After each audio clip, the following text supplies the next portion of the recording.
વડોદરાની એસએસજી હોસ્પિટલમાં સારવાર માટે લાવવામાં આવેલા દુષ્કર્મ કેસનો આરોપી ફરાર થઈ જતા ફિલ્મી દ્રશ્યો સર્જાયા.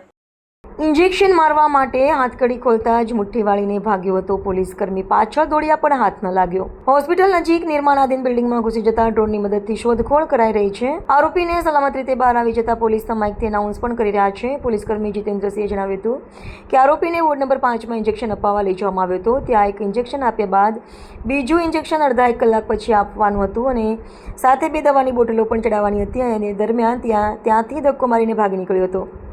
એની પાછળ અમે પણ દોડ્યા હતા. દોડતા દોડતા અહીં ભાતોજી મંદિર નજીકથી પસાર થઈને આગળ ગયો એટલે મેં પાછળથી બૂમો પાડી કે પકડો પકડો પકડો.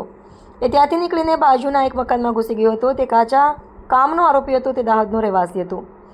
એનું નામ ગોવિંદ રમેશ વિહાતિયા છે અને સ્કિન અને પેશાબની જગ્યાએ ઇન્ફેક્શન થઈ ગયું હતું.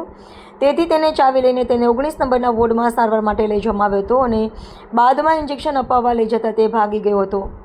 કાંડા પર ઇન્જેક્શન આપવાનું હોવાથી તેની હાથકડી છોડાવવામાં આવી હતી. એ જ સમયે તે તક જોઈને ત્યાંથી નીકળી ગયો હતો.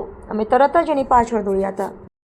કાચા કામનો આરોપી ગોવિંદ રમણભાઈ મોહણિયા નાઓને સેન્ટ્રલ જેલથી હેડક્વાર્ટરના પોલીસ જાપ્તા સાથે એસએસજીમાં સારવાર અર્થે લાવવામાં આવેલ હતા. જે પોલીસને ચકમો આપીને ભાગી ગયેલો. જે આ એસએસજીના કેમ્પસમાં જ આ જે બિલ્ડિંગ બની રહી છે એ કેમ્પસમાં હોવાની શક્યતા છે.